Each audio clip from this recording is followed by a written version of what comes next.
Hello po mga kabayan, kamusta po ang lahat? Sana po nasa mabuti po tayong kalagayan. Kahit po naghihirap po tayo at sobrang hirap po ang dinadanas natin sa bagong Pilipinas. Magandang umaga po muna, tanghali, hapon, gabi, madaling araw po sa atin lahat. Saan man sulok ng bansa o Pilipinas tayo naroon, naway maingatan po tayo mga kabayan. Samahan niyo po ako, umpisa na po natin, komentuhan po natin. Ngayon po, siyempre po, binabalik na naman po nila ang usapin sa ICC mga tambay, di ba?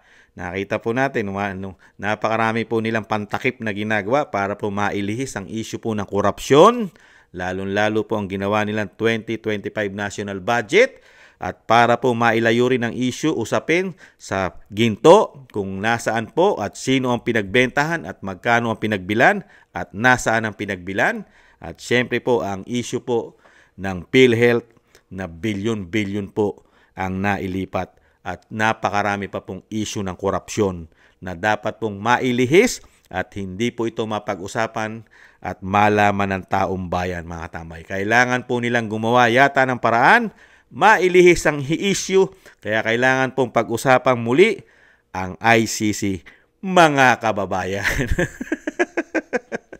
Diba? Nakita po natin, pati mga pulis, si General Torre, ay siyempre po, kinakasuhan daw po. Napakarami mga kababayan. Impossible dream, sabi nga. Pakinggan po natin ang Solgen mga tambay. Hinahamon po ng Solgen si Guevara. Dati rin po itong DOJ Secretary ni dating Pangulong Duterte. Ngayon po ay Solgen na mga tambay ni PBBM. Hinahamon po ang ICC na magbigay na raw po ng information lalo po sa ginawa po nilang investigasyon kay dating Pangulong Duterte. Pakinggan po natin ang balita. May hamon naman ang Office of the Solicitor General sa International Criminal Court. Kaugnay pa rin ang investigasyon sa war on drugs ng nakaraang administrasyon. Nagbabalita at nagseserbisyo sa Malacanang, si Christian Yosuarez. Christian.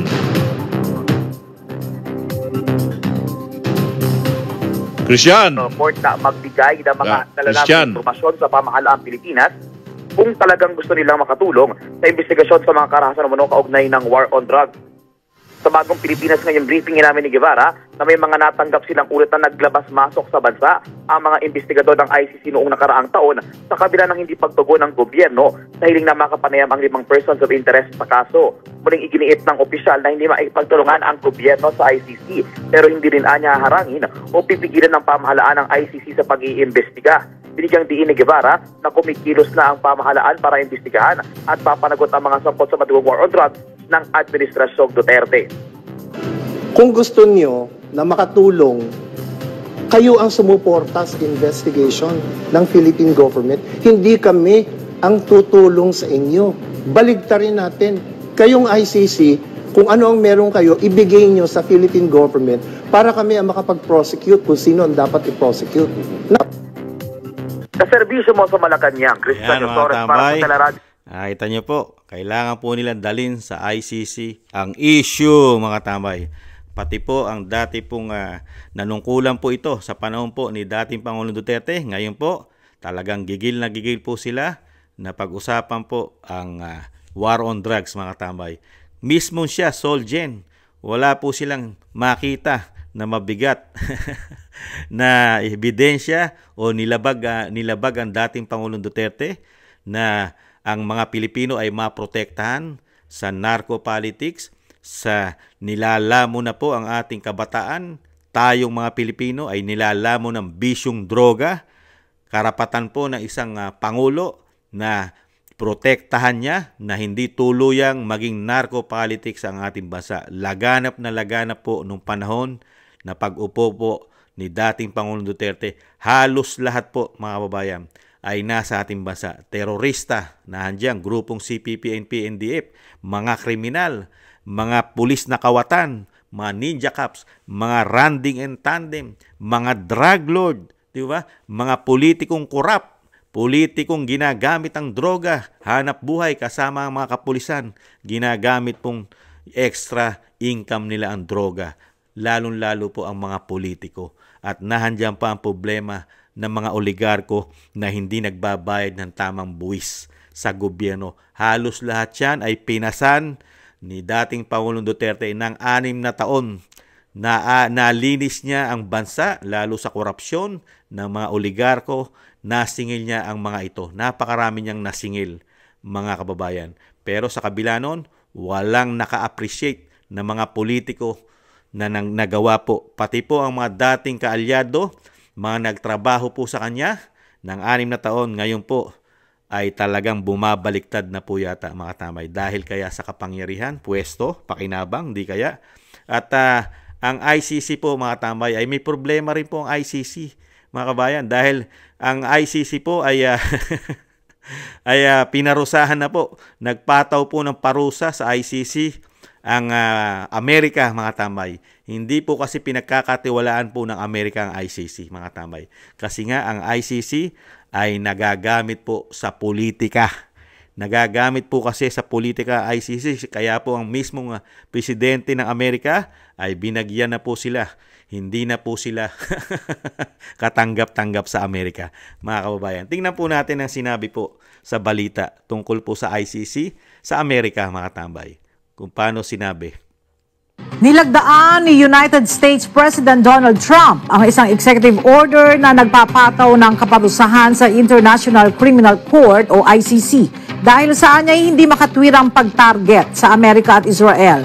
Ang kautusan ay naglalagay ng mga financial at visa restrictions sa mga individual na tumutulong sa investigasyon ng ICC laban sa mga mamamayan ng US o mga kaalyado nito. Matatandaan noong November 2024, may inilabas na arrest warrant ang ICC laban kay Israeli Prime Minister Benjamin Netanyahu kaugnay ng mga di umano'y krimen sa Gaza.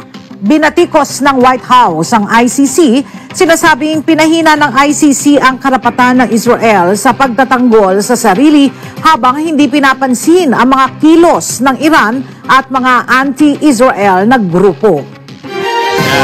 Mga tamay, executive order po ni President Trump. May problema na po ang ICC sa Amerika, mga tamay.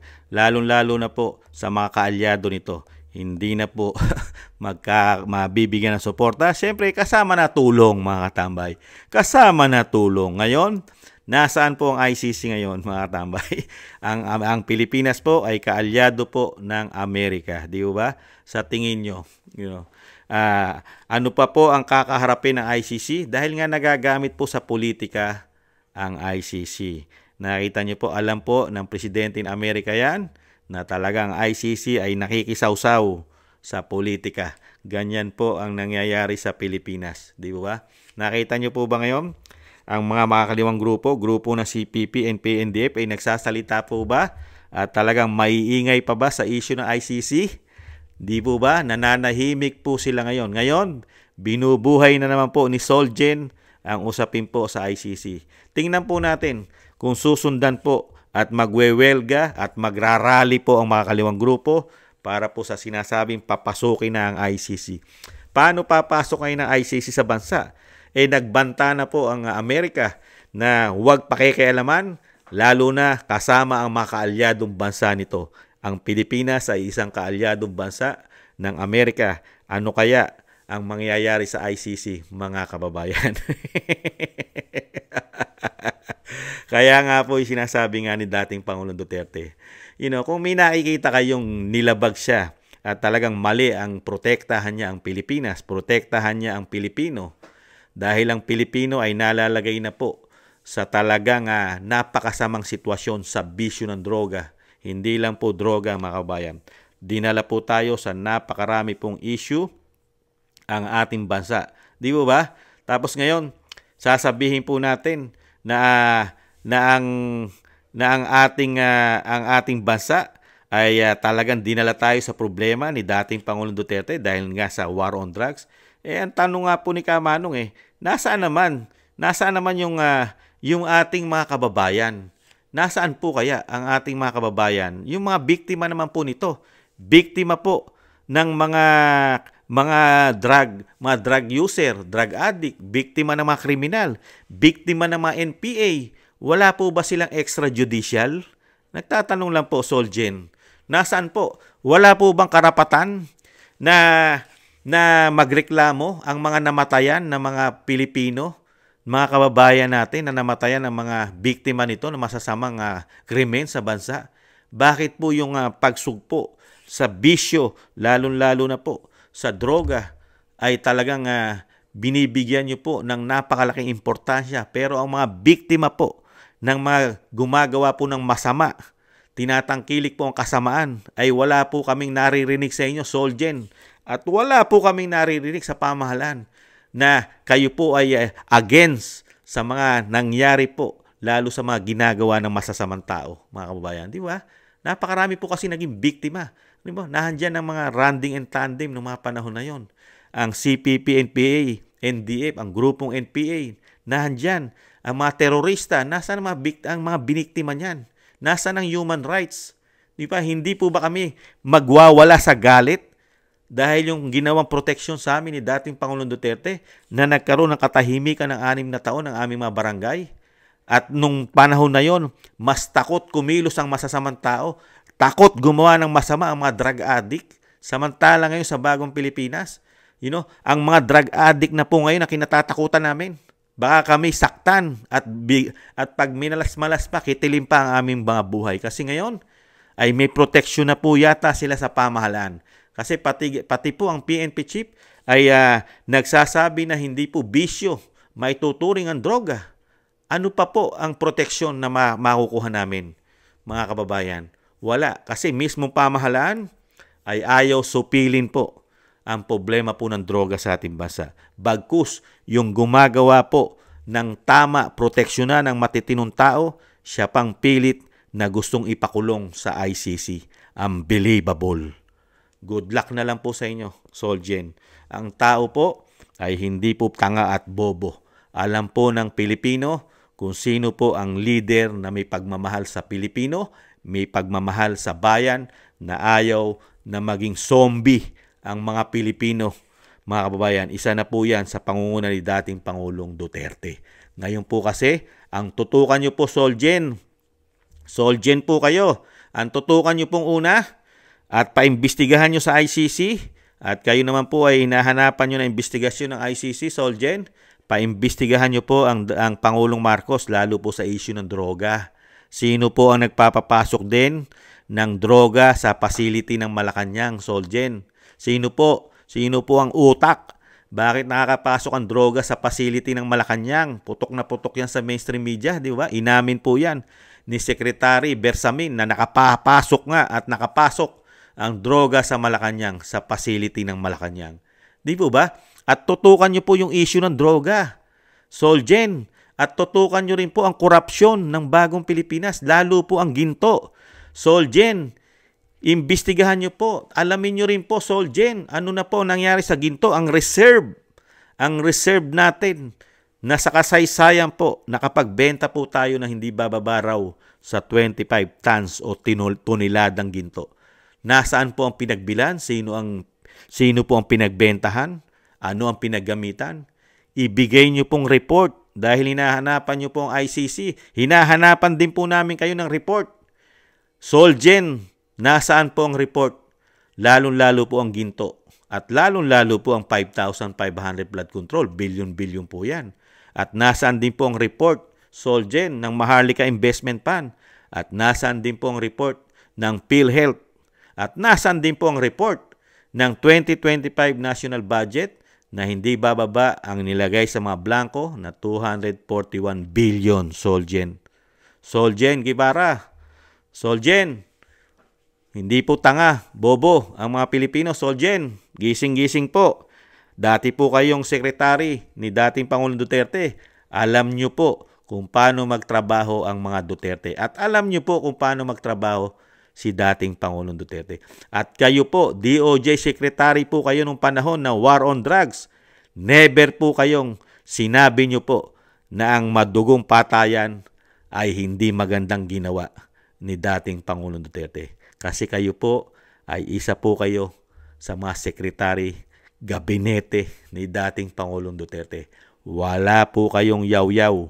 Nagugustuhan nyo lahat ang ginawa ng dating Pangulong Duterte dahil Pilipino, majority ng Pilipino ang nasuportahan at nabigyan ng proteksyon sa masasamang tao Di po ba mga kababayan? Muli po mga tambay, bago tayo magtapos, kailangan na po talaga natin ang Team Suka. Dahil sa mga ganitong nangyayari sa ating bayan, pati po ang Solgen ay naghahanap na po ng investigasyon ng ICC. Unbelievable. Ayan po mga tambay, ang ating Team Suka ulit. Ayan, yan po ang kailangan natin sa Senado mga kabayan. Ang ating Team Suka, siyempre po, sa pangunguna po ni Attorney Jimmy Bondoc, si Senador Bato, Senador Go, at siyempre po si Attorney J.B. Hinlo, Attorney Raul Lambino, Attorney Rodante Marcoleta, si Congressman Marcoleta, at siyempre po si Pastor Kay Buloy, at si Attorney Vic Rodriguez mga tambay, at si Philip Salvador mga kababayan. Tangkilikin po natin to mga kababayan. Yan po ang pag-asa natin na babago po ang ating mga batas at ang kapaipakinabang na batas po ang maisulong po pag nakapasok po ang Team Suka. Lalong-lalo po ang bitay sa mga politikong korap. Bitay. At syempre po, drug test para sa mga politikong addict. Kailangan po yan maging batas mga kababayan. Maraming salamat po mga kababayan sa nakakagusto po ng Tambayang Makabayan sa YouTube at TikTok. At ganun din po sa mga nagko-comment, like, share, and subscribe. Ingatan nawa po mga tambay. Salamat, paalam, bye-bye.